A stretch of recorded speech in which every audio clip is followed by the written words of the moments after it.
ठीक है, आगे बढ़ते हैं हम फूड चेन्स। फूड चेन्स क्या होती हैं? ये बेसिकली चेन होती है कि किस तरीके से वही कि किस तरीके से ये जैसे लीफ है, तो लीफ ने फूड बनाया सनलाइट से। ठीक है, तो लीफ ने सनलाइट से अपना फूड बनाया, उस लीफ को खा लिया ग्रासहॉपर ने। ग्रासहॉपर क्या हो गया? कंज्यूमर हो गया।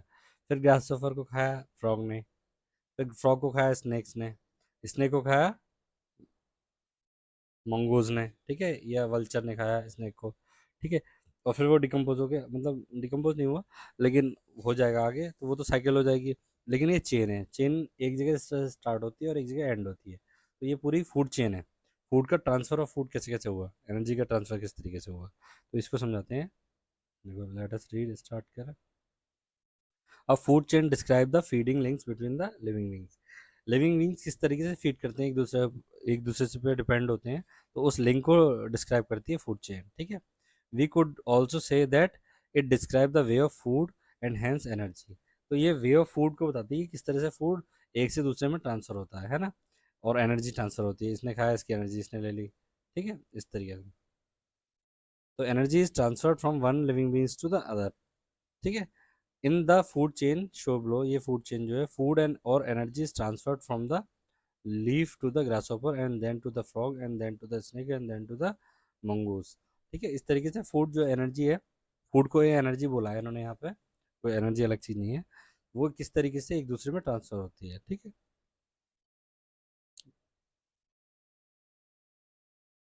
अ food chain show a straight link of links between the living beings. ठीक है, but it does not really how it is goes in nature. मगर ये नहीं बताती किस तरीके से हो रहा है। फूड चेन बता रही है बस एनर्जी किस तरीके से फूड एक से दूसरे में कैसे ट्रांसफर हो रहा है। अ लिविंग बीइंग में be eaten by a more than one type of living being. तो ये फूड वेब के बारे में बताना है बेसिकली। फूड वेब क्या होता है? कई सारी फूड चेन को मिला के एक नेटवर्क बना देते हैं फूड वेब।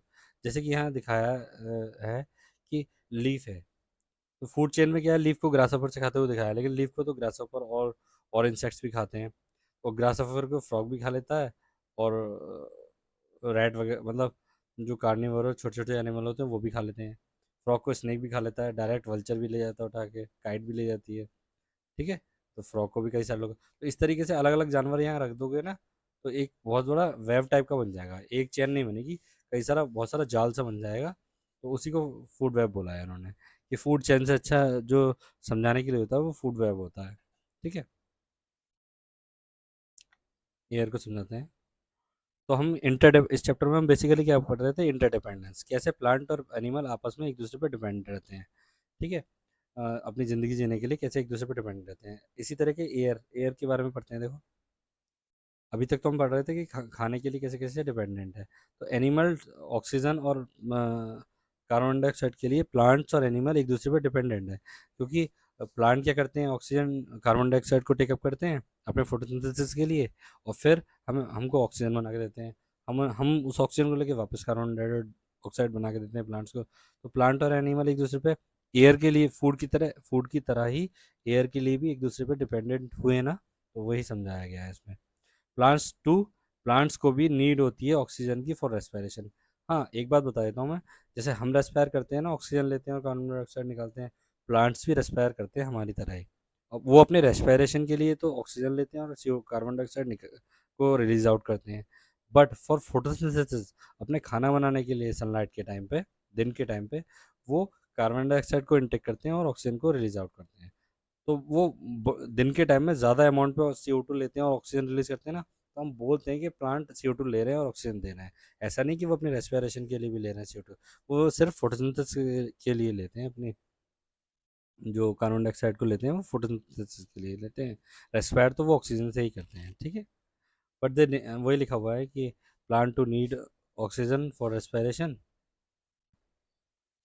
ठीक है, तो कहाँ था, plant to need oxygen for respiration, plant को जो ऑक्सीजन चाहिए होती है रेस्पिरेशन के, but they need a far greater amount of carbon dioxide, मगर वो ज़्यादा अमाउंट में कार्बन डाइऑक्साइड भी लेते हैं फोटोसिंथेसिस के लिए। तो हमें लगता है कि वो कार्बन डाइऑक्साइड ले रहे हैं, लेकिन वो ऑक्सीजन भी साथ के साथ लेते रहते हैं। दिस इसलिए the in sum we can say that the plants take a carbon dioxide and give out oxygen. और हम इसलिए बोलते हैं कि प्लांट जो है कार्बन डाइऑक्साइड लेते हैं और ऑक्सीजन गिव आउट करते हैं।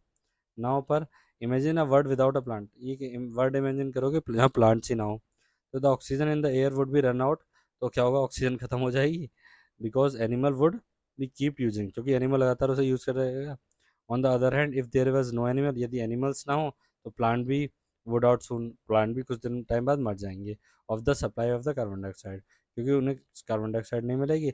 So the plants and animal depend on the each other, तो हमारे चैप्टर का जो मेन मोटिव है यही है कि plants and animal are interdependent of each other and maintain the right balance of gases and air, और दोनों मिलके एयर के अंदर गैसेस का बैलेंसिंग करते हैं, ठीक है, ऑक्सीजन और कार्बन डाइऑक्साइड की दोनों की, ठीक है, एयर के अंदर। Decomposer also play in a important role in this cycle of gases, when they decompose waste a lot of carbon dioxide is released in air, तो उसी तरीके डिकम्पोजर जब डिकम्पोज करते हैं तो वो बहुत सारी कार्बन डाइऑक्साइड को एयर में रिलीज करते हैं, होते छोटे हैं लेकिन काफ़ी सारे हेल्प करते हैं प्लांट्स के लिए कार्बन डाइऑक्साइड प्रोड्यूस करने में। अदर रिलेशंस क्या हैं, तो हमने दो तरह के रिलेशन पढ़े, फूड का रिलेशन पढ़ा कि किस तरीके से एनिमल और प्लांट्स आपस एक दूसरे के ऊपर इंटरडिपेंडेंट है फूड के लिए। दूसरा एयर के लिए भी किस तरीके से एयर में गैसेस को बैलेंस करने के लिए भी, एयर के अंदर गैसेस को, ऑक्सीजन और कार्बन डाइऑक्साइड को बैलेंस करने के लिए भी प्लांट और एनिमल एक दूसरे पे इंटरडिपेंडेंट है। तो अदर रिलेशन देखो प्लांट और एनिमल्स के जो एक दूसरे पे डिपेंडेंस के लिए, there are many other ways which plant and animal depend on each other, you will learn about this already. अच्छा बस नहीं आ गया है, मैं हाँ, page number 70, many plants depend on animal for pollination and disposal of seed. देखा अभी हमने पढ़ा था ना कि किस तरीके से एनिमल्स पे डिपेंड है प्लांट्स की पॉलिनेशन कराने के लिए, अपने पॉलन्स को इंसेक्ट की वजह से एक जगह से दूसरी जगह पॉलन्स को पहुंचाने के लिए, पिछले चैप्टर में पढ़ा था हमने, ठीक है, चैप्टर 5 में। और डिस्पोजल ऑफ सीड में भी प्लांट्स को हेल्प चाहिए होती है एनिमल्स की, है ना, वो फ्रूट बना के देते हैं ताकि वो फ्रूट खा के सीड को दूसरी जगह पहुंचा दे एनिमल, तो इस तरीके से है ना। Many animal depend on the plant for shelter, कई सारे एनिमल हैं जो प्लांट्स पे डिपेंड है अपने शेल्टर के लिए, अपने घर के लिए, जैसे गिलहरी वगैरह ये और कुछ चिड़िया वगैरह हैं, तो ये अपने घोंसले वगैरह प्लांट पे ही बनाती हैं, ट्रीज के ऊपर बनाती है, तो ये डिपेंड है ट्रीज पे अपने घर के लिए। The list of animal that live on trees, जैसे ये सब हैं, गिबून्स हैं, मंकीज हैं, है ना, कोलाज हैं, ऑप्सम्स हैं, स्लॉथ है, स्नेक है, स्क्वेरल है, ट्री फ्रॉग है, बैट्स है, ट्री स्नेल्स है, है ना। इसके साथ साथ क्या है, though leopard do not live in trees, leopard जो होता है वो ट्रीज पे तो नहीं रहता, they use them to rest और टू हाइड द किल्स, धूप के टाइम में वो रेस्ट करने के लिए या छुपने के लिए ऊपर छुप के बैठ जाता है और एकदम जंप मार देता है, तो वो किल करने के लिए एनिमल्स को, तो प्लांट का यूज़ करता है ट्रीज का। काउंट, बहुत सारे, काउंटलेस, मतलब जिनकी गिनती भी नहीं कर सकते, इतने इंसेक्ट्स लिव इन ट्रीज, इतने ज़्यादा इंसेक्ट्स जो होते हैं वो ट्रीज पे रहते हैं, ठीक है, बुशेस, है ना, ग्रासेस एंड स्मॉल प्लांट्स भी ट्री के ऊपर उगते हैं, है ना, ट्री के अंदर और ग्रासेस वगैरह घास में, है ना, जो झाड़ियों में स्मॉल प्लांट्स में रहते हैं, ठीक है, इंसेक्ट्स होते हैं। Some of them harm a plants, कुछ प्लांट को नुकसान भी पहुंचाते हैं, एज यू नो, जैसे पैरासाइट्स होते हैं, but may but many are helpful to, मगर ज़्यादा से ज़्यादा हेल्पफुल होते हैं, जैसे लेडी बर्ड है for example, help a gardeners and farmer by eating the aphids. Lady bird जो होती है वो एम्फिड मतलब छोटे मोटे कीड़े कीड़े वगैरह जो एम्फिड्स होते हैं जो नुकसान पहुंचाते हैं ना प्लांट्स को, तो उनको खा के वो फार्मर की हेल्प करती है, उनकी फसल को बचाती है। Which are tiny insects that suck the water and nutrients from plants. Aphids क्या होते हैं, वो हमारे प्लांट्स में से वाटर और न्यूट्रिएंट्स को सक कर लेते हैं, तो जो होती है लेडी बर्ड क्या करती है, एम्फिड्स को खा के फार्मर्स की हेल्प करती है, उनके प्लांट्स को बचाती है। मैनी अदर बीटल्स है, स्पाइडर्स है, वॉस्प है, आंट्स एंड फ्लाइज है, ये भी हेल्प प्लांट्स की हेल्प करती हैं बाई ईटिंग हार्मफुल इंसेक्ट्स। जैसे चींटियाँ हैं, तो ये दीमक को नहीं खाने देती है प्लांट को, तो प्लांट की रक्षा करती है दीमक से, क्योंकि दीमक लकड़ी खाता है, तो वो प्लांट में दीमक ना हो जाए इसलिए वहाँ अगर चींटियों की कॉलोनी रह रही हो ना बड़े ट्री की जड़ों में, तो वहाँ दीमक की कॉलोनी नहीं आ पाती है, तो ये काफ़ी अच्छा एग्जाम्पल है कि जो प्लांट की हेल्प करते हैं insects. In fact many farmer and gardener use to protect their plants, ठीक है। अब हम पढ़ेंगे बैलेंस एंड नेचर। तो ये जो इंटर रिलेशन है प्लांट और एनिमल का आपस में, तो ये क्या करता है कि ये नेचर में बैलेंस करता है, the interrelation between the living beings maintain a balance in nature, इससे नेचर में बैलेंस बना रहता है, we have already discuss that the balance of gases, अभी हमने पीछे पढ़ा कि कार्बन डाइऑक्साइड और एयर का कैसे बैलेंस बना के रखते हैं प्लांट और animal.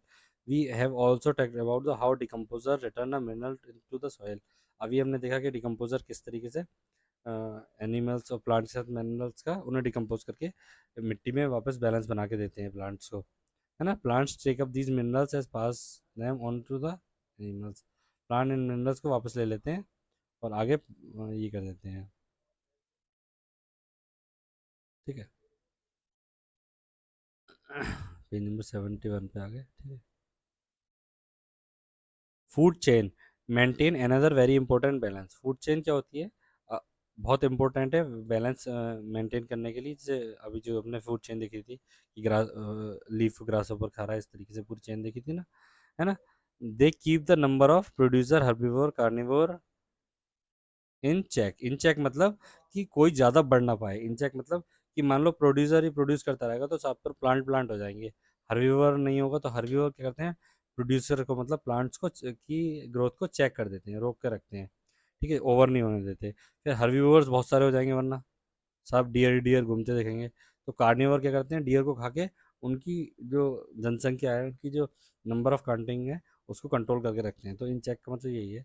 Late us imagine a forest with no carnivore, वो ये लिखा हुआ है कि अगर मान लो कार्निवर ना होंगे तो नंबर ऑफ हर्बीवर्स चेक में नहीं रहेगा, मतलब कंट्रोल में नहीं रहेगा। Then the herbivores would keep multiply and would soon eat up all the plant, और बहुत सारे हर्बीवर हो जाएंगे जो कि सारे प्लांट्स को खा जाएंगे। आफ्टर वाइल कुछ टाइम बाद the herbivore would have no food, कुछ टाइम बाद क्या होगा कि मान लो शेर ना हो तो बहुत सारे डियर हो जाएंगे, वो सारे प्लांट्स को खा जाएंगे, कुछ टाइम बाद प्लांट्स खत्म हो जाएंगे, फिर खाने नहीं मिलेगा तो खुद डियर भी खत्म हो जाएंगे, तो पूरी साइकिल बेकार हो जाएगी, ब्रेक थ्रू हो जाएगी। इसलिए बचाने के लिए, इसको चेक कंट्रोल में रखने के लिए ये पूरी की पूरी फूड चेन होती है, ठीक है। फूड चेन क्या करती है, मेंटेन करती है बैलेंस नेचर में। तो हम वही पढ़ रहे थे कि इंटरडिपेंडेंट कैसे कैसे हैं, इस तरीके से independent। ठीक है, वही लिखा हुआ है होता है, ठीक है। डिस्टर्बेंस इन बैलेंस, जब जब डिस्टर्बेंस मतलब पॉल्यूशन की तरह ही डिस्टर्बेंस कैसे होता है बैलेंस में।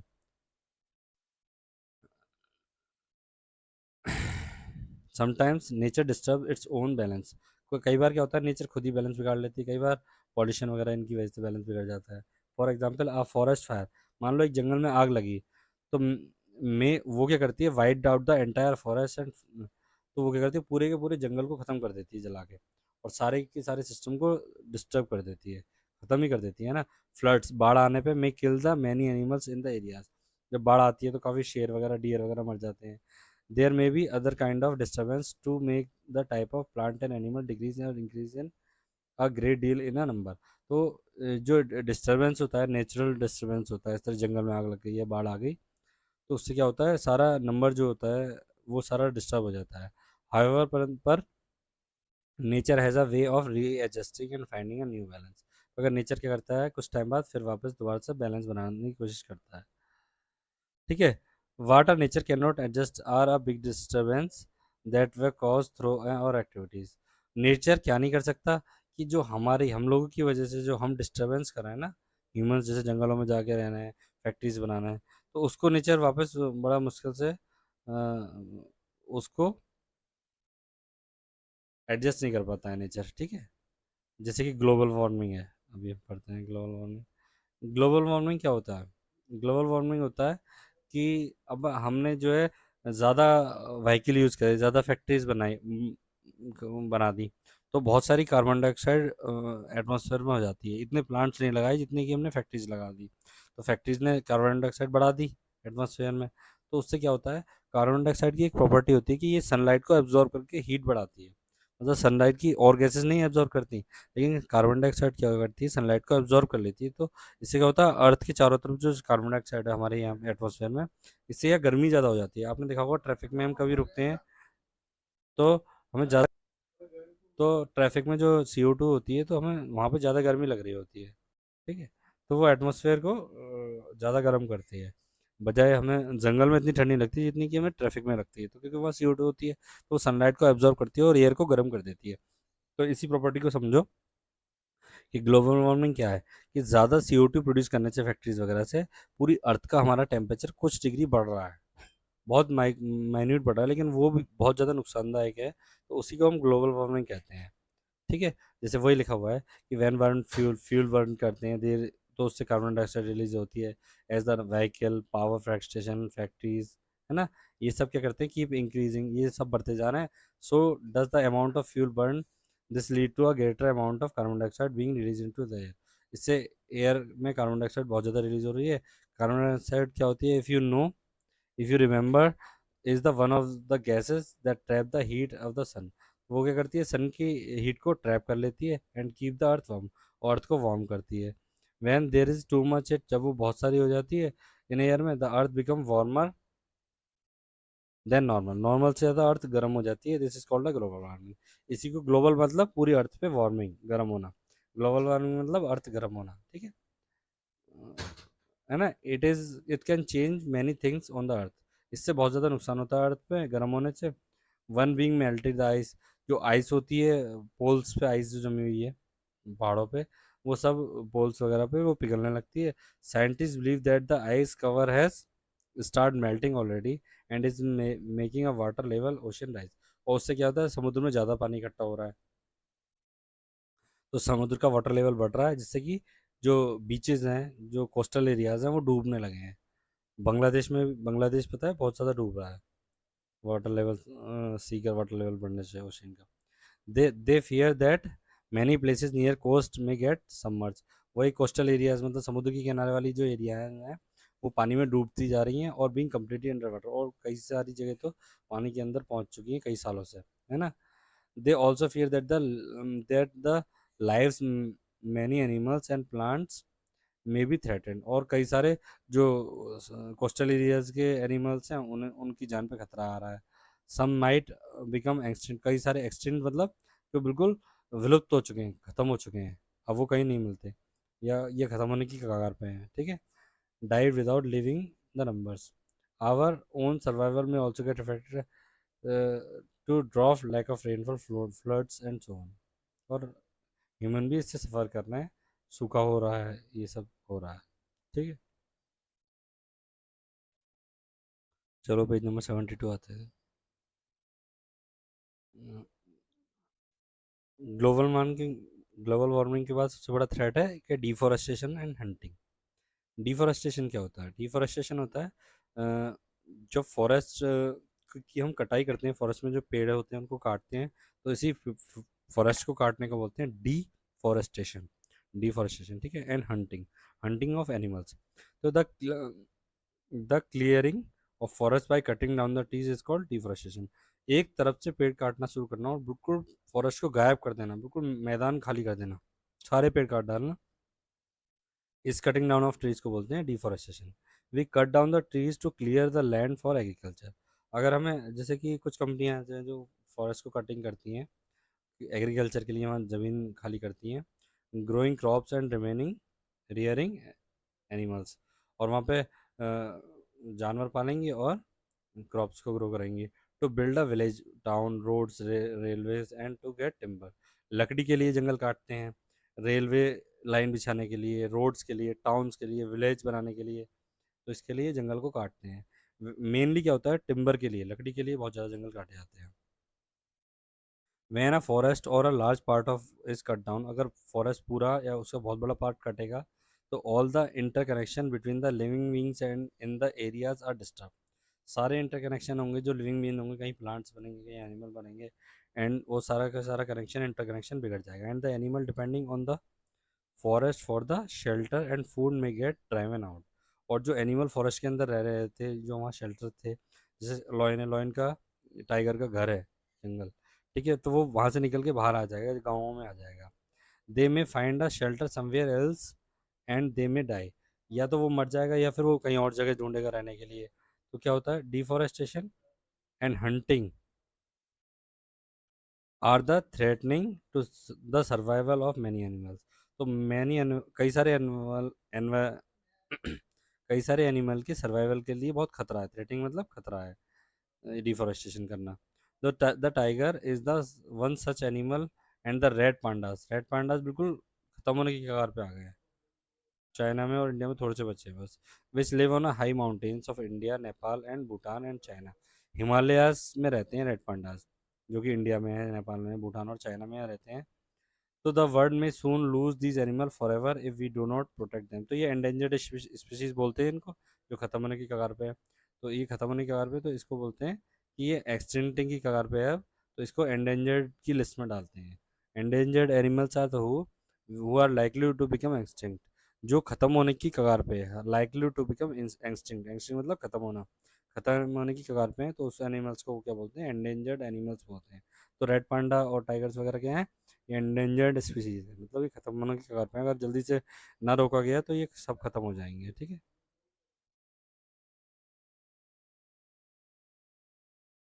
ठीक है, तो ये एक्टिविटी है, ठीक है। इसके बाद थोड़ी सी टर्म समझा देते हैं। कन्वर्ट का मतलब चेंज होता है, कंज्यूम का मतलब ईट करना या यूज़ करना, ये खाना।